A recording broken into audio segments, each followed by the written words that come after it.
Chaz here with Direct RC, and I've got a question for you. How do you take a TRX4M and make it better? Well, naturally with upgrades from Direct RC. I have a TRX4M High Trail here, and that's exactly what I've done. So first, let me show you the upgrades, and then second, I'll show you the performance.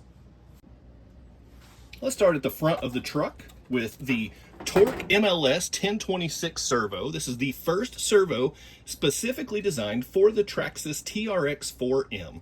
This is the laydown design, lowers weight closer down to the axle instead of the stand-up stock mounting position.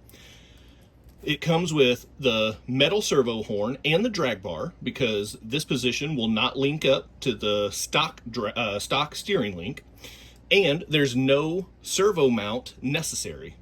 So this whole package comes in at $44.99, and like I said, it offers all the speed and power you could want in a servo.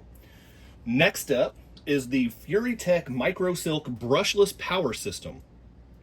This comes in at $99.99, and it features the Mini Komodo brushless motor to provide all the finesse and smooth throttle control to take on any tricky terrain. And it comes with the Micro Python ESC with FOC technology to keep your approach, climbing, and breakover speed steady and constant. And the ESC has a built-in BEC to ensure there's no shortage of power going to the servo. Additionally, it is Bluetooth capable, so you can link this up with the Furitek app to fine-tune your settings on the go while you're on the trail, while you're on the course. And it also eliminates the need for the proprietary stock Traxxas battery. That's also a bonus. From there, we have the Nexx Racing Oil Shocks. I went with the ones without the reservoir. These clock in at $24.99. And these are 56 millimeter oil shocks at full extension. And so they're a little bit taller than the stock shocks, but they have the same compressed measurements, which is 40 millimeters. So a little bit more flexibility and articulation with the Nexx Racing shocks, and also way smoother. And then lastly, to round out the truck, I had to throw in the good old Dumbo RC receiver. I went with the DDF-350 because this is my personal favorite from the Dumbo RC lineup. This clocks in at $79.99. This is a 10-channel transmitter, so if you want to hook up all the lights and winches and accessories, you're going to have all of the channel control you need. This also has a 10 model memory, so you can program settings, you can set your endpoints. Anything you want to calibrate with this truck and this transmitter, you can save those settings for up to 10 different vehicles. And with all of the additional power, I wanted to make sure my powertrain didn't fail, or my drivetrain didn't fail. So I replaced my drive shafts with Injora stainless steel drive shafts and Injora high clearance links. You can get these from Direct RC for $17.99 for the drive shafts and a $17.99 for the links.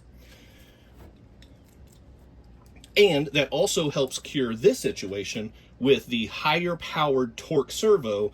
The stock steering link flexes a whole lot, and so this eliminates that flex, giving you all of the steering power you want going directly to the wheels.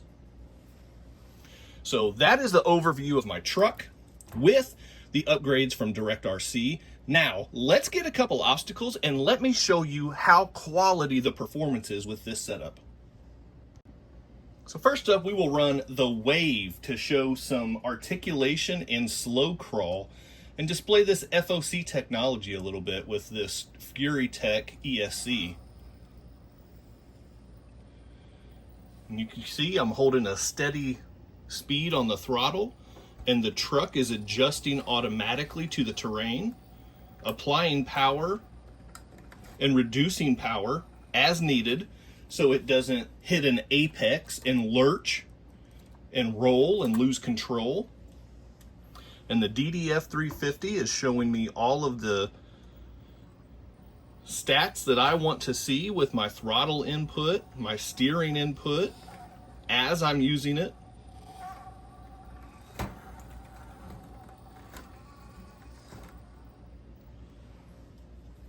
Now let's move on to something a little more difficult.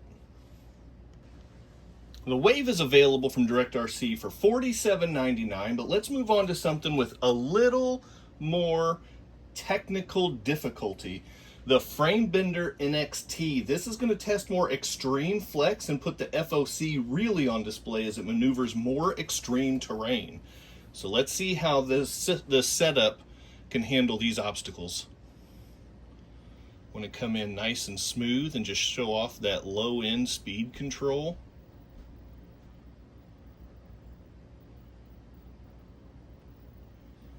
And it's just mounting this obstacle with ease, which is really impressive because this obstacle is no joke.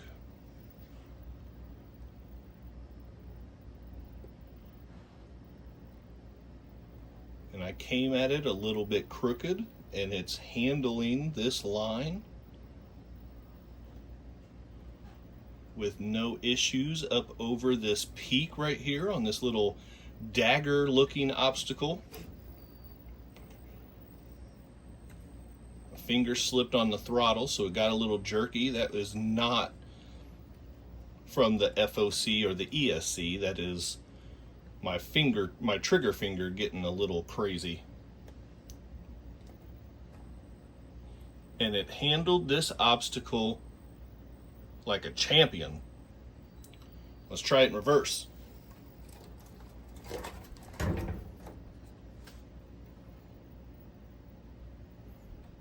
Set it up here and come right at this dagger peak.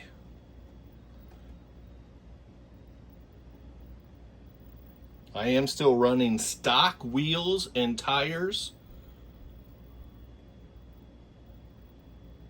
There's no additional inserts. And this truck is doing magnificent. That slow control is absolutely incredible.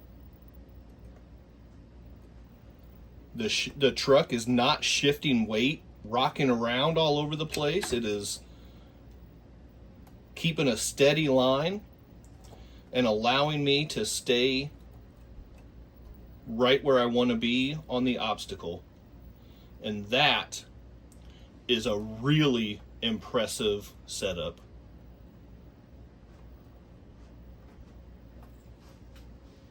Now, I started this video by asking, how do you make a TRX4M better? That is exactly how you do it. Now, leave a comment down below. Let us know, what is the most important upgrade in your opinion? When you get a box stock RTR, what do you look for to make those improvements? Let us know down below in the comments. Thanks for watching, and we'll be back soon.